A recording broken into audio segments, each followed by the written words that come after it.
নাসিরউদ্দিন পাটোয়ারি আবার তোমার কথা বলে গালাগালি, আমি তো মাঝে মাঝে বিস্মিত হয়ে যাই যে খালি গালাগালি করে এত ভোট পেয়ে গেল। নাসিরউদ্দিন পাটোয়ারি কইছে নাকি মাপকাঠিকে ছাড়াই যায়, সীমানাকে অতিক্রম করে যায়।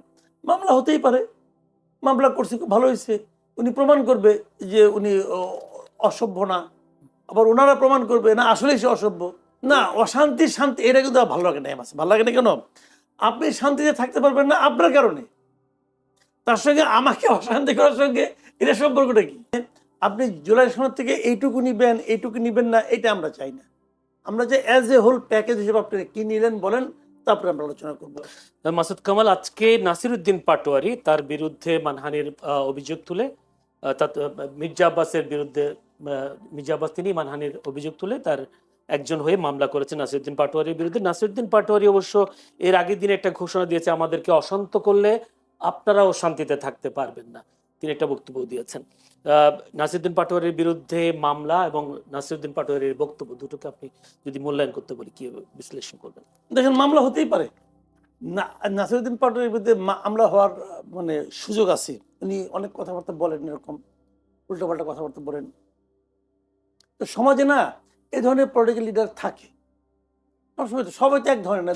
যেমন উনি এনসিপি করে, এনসিপি সবাইকে ওনার মতো করে কথা বলে না। এই যে মঞ্জু ভাই একটা পার্টির প্রধান, ওনার সেক্রেটারি কি ওনার মতো করে কথা বলে না। তো পার্সন টু পার্সন কথা বলার ভঙ্গি এটা একটু ডিফারেন্ট হতেই পারে। যেমন ধরেন এত দেশের এই যে আমরা পশ্চিমা ওয়ার্ল্ডের কথা বলি না, পশ্চিমা দেশগুলি কত সভ্য, ভদ্র, নম্র। ট্রাম্পের আলাপ শুনলে আপনি কি মনে হয়? ভদ্র মনে হয়, নম্র মনে হয়, সুস্থ মনে হয়? হয় না তো। তো থাকে ভাই। আবার ট্রাম্পের আগে বাইডেন অথবা ওবামা, তার সঙ্গে ট্রাম্পে মিলাইতে পারবেন না আপনি। কিন্তু সে তো বিশাল ভোট পায়, পাবলিক তারা ভোটও দেয়। নাসিরউদ্দিন পাটোয়ারি আবার তোমার কথা বলে গালাগালি, আমি তো মাঝে মাঝে বিস্মিত হয়ে যাই যে খালি গালাগালি করে এত ভোট পেয়ে গেল। নাসিরউদ্দিন পাটোয়ারি কইছে নাকি মির্জা আব্বাসের গালাগালি করছে? নানা ভাবভঙ্গি। পাবলিক যেটা পছন্দ করছে না তারা ভোট দিল ওকে, আমি জানি না। কাজে এখানে এটা যদি সভ্যতা অথবা ভদ্রতার ভব্যতার যদি আপনার মাপকাঠিকে ছাড়াই যায়, সীমানাকে অতিক্রম করে যায়, মামলা হতেই পারে। মামলা করছে, খুব ভালো হয়েছে। উনি প্রমাণ করবে যে উনি অসভ্য না, আবার ওনারা প্রমাণ করবে না আসলেই সে অসভ্য। বিচারক সিদ্ধান্ত দেবে যে কোনটা কি। আমরা বরং অপেক্ষা করি, অত্যন্ত কৌতুক দিয়ে অপেক্ষা করি, দেখি কি হয়। তিনি তো একটা হুমকিও দিয়েছেন আমাদেরকে, যদি সে প্রমাণ হয় যে সে কোনো মানহানি করে নাই, তাহলে বুঝবো যে মানহানি এগুলি বলে মানহানি হয় না, তা আমরা বলতে পারবো না। সেক্ষেত্রে তার এই হুমকিটা কিভাবে দেখছেন যে আমাদেরকে অশান্তি করলে আপনারা শান্তিতে থাকতে পারবেন না? না। অশান্তি শান্তি এটা কিন্তু ভালো লাগে না। ভালো লাগে না কেন? আপনি শান্তিতে থাকতে পারবেন না আপনার কারণে, তার সঙ্গে আমাকে অশান্তি করার সঙ্গে এটা সম্পর্কটা কি? আমাকে আপনাকে অশান্তি হতেই পারে। আপনি যে ইলেকশনে ফেল মারছেন, ফেলমেন্ট আপনার মধ্যে অশান্তি হয় নাই, হয়েছে তো, এমনকি আর আপনি শান্তিতে থাকতে দেবেন না? এটা তো হলো না। মানে সে যদি অশান্তিতে থাকে তার কারণে আপনি মানুষের মনে এই যে এটা হলো জানেন, এটা হলো আপনার যে টাইপের, মানে প্রতিহিংসা টাইপের। এই প্রতিহিংসাটা ভালো না আমার। ধন্যবাদ। মুজিবুর রহমান মঞ্জু, সম্ভবত আপনার চোখেও পড়েছে, একটি গণমাধ্যমে এসেছে ইউনূস সরকার অবৈধ। শেষ পর্যন্ত উপদেষ্টা, প্রধান উপদেষ্টা সহ বেশ কিছু উপদেষ্টাদের বিরুদ্ধে দুর্নীতি দমন কমিশনে বেশ কিছু অভিযোগ জমা পড়েছে। আপনার কি মনে হয় যারা উপদেষ্টা পরিষদে ছিলেন তারা সামনে আদালতের দ্বারস্থ হচ্ছে বা আদালতের মুখোমুখি হচ্ছেন? না, প্রথম কথা হচ্ছে আমরা কেউ তো আইনের বাইরে না। আমরা যারা, আমাদের দেশে একটা সমস্যা হয় কি, আমরা যারা ক্ষমতায় যাই, ক্ষমতায় যাওয়ার পরে আমাদের রূপটা বদলে যায়। আজকে আমি একটা অনুষ্ঠানে বলছিলাম, দেখেন আমাদের এই বন্ধু, আমাদের আন্দোলনের সহযাত্রী জুনায়েদ সাকি, উনি কিন্তু আমাদের এই যে সংবিধান সংস্কার পরিষদের যে দাবি, এটার উনি অন্যতম একজন প্রবক্তা। এবং গণ পরিষদ করতে হবে, সংবিধান সংস্কার কমিশন করতে হবে, এটার জন্য ওনার প্রস্তাবনাটাই ছিল। কিন্তু উনি কিন্তু সংবিধান সংস্কার পরিষদের শপথটা নেন নাই। ঠিক আছে, আমি জানি না এটাকে উনি এখন কিভাবে ব্যাখ্যা দিবেন। এখন ক্ষমতায় গেলে তো মানুষের রূপ, মানুষের অবস্থান বদলে যাচ্ছে।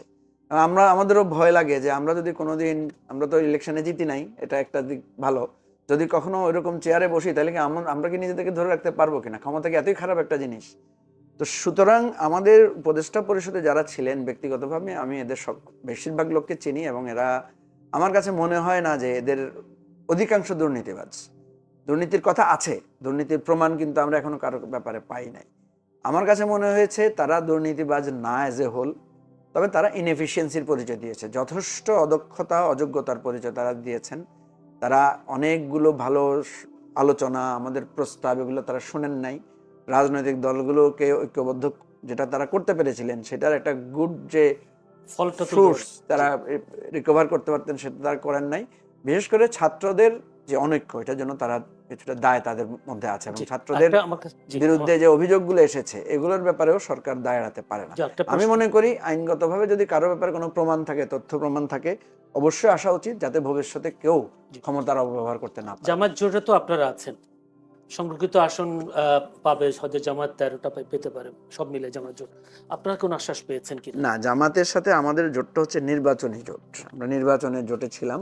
এখন জুলাই সনদ বাস্তবায়নের ইস্যুতে আমাদের এটা একটা রাজনৈতিক জোট আকারে কনভার্টেড হবে কিনা, এটা নির্ভর করবে বিএনপি জুলাই সনদকে কিভাবে নিচ্ছে। বিএনপি যদি জুলাই সনদকে সত্যিকার অর্থে নেগলেক্ট করে, সত্যিকার অর্থে আকারে ইঙ্গিতে ইশারায় আদালত নানা মার প্যাঁচে জুলাই সনদের আমাদের যে অঙ্গীকার সেটাকে ভুলুণ্ঠিত হয়, তাহলে কিন্তু আমাদের সকল রাজনৈতিক দলের, মানে যারা আমরা জুলাই সনদের পক্ষে, আমাদের কিন্তু সবাইকে একজোট হতেই হবে। কারণ এটা আমাদের অঙ্গীকার। আমরা যে অঙ্গীকারে স্বাক্ষর করেছি ওখানে কিন্তু লেখা আছে যে আমরা এই জুলাইয়ের সনদ বাস্তবায়নের জন্য সর্বাত্মক চেষ্টা করব। এটাকে কোথাও আমরা অবনমিত হতে দেব না। ইভেন পার্লামেন্টে, মানে আদালতে আমরা কখনো এটাকে চ্যালেঞ্জ করবো না, এবং কেউ যদি চ্যালেঞ্জ করে সেটার পক্ষে, মানে সেটার বিপক্ষে আমরা দাঁড়াবো। সুতরাং এটা আমাদের একটা অঙ্গীকার, এটা থেকে আমরা কেউ বিচ্যুত হতে পারবো না। জামাতের সাথে আমাদের যেই ঐক্যটা, সেটা নির্বাচনী ঐক্য, এবং সেই নির্বাচনী ঐক্যকে কেন্দ্র করে এখন যদি জুলাই জোট কেন্দ্রিক আন্দোলন হয়, বিএনপি যদি এখানে অনমনীয় থাকে, তাহলে সেটা আরেকটা ফার্দার একটা স্টেপস তৈরি হবে। ফলে এখানে ওই সংরক্ষিত আসন টাসন নিয়ে আলোচনাগুলোতে আমরা এখন পর্যন্ত অন্তর্ভুক্ত হই নাই, এবং এটা নিয়ে আমাদের খুব বেশি আগ্রহ নাই। আমাদের মূল আগ্রহ যেটা, সেটা হচ্ছে জুলাই অভ্যুত্থানের ভিত্তিতে বাংলাদেশটাকে যদি আমরা নিতে পারি, এখানে আমাদের রাজনৈতিক বিরোধ, ক্ষমতার পালা বদলে এই যে দলীয়করণ, এই সমস্ত অনেক কিছুর একটা গাইডলাইন, সঠিক লাইনে আমরা আসতে পারবো। সেদিকে আমাদের মনোযোগটা বেশি। মাসুদ কামাল, আপনাকে যদি এই প্রশ্নটাই করি, জুলাই সনদের আসলে বাস্তবায়ন, যদি এই জুলাই সনদের ভবিষ্যৎটা কি, যদি একটু। এই জুলাই সনদ যে জামাত বলতেছে না, যে যেমন ধরেন জুলাই সনদের তো কিছু কিছু পার্ট আছে, অনেকগুলি পার্ট আছে।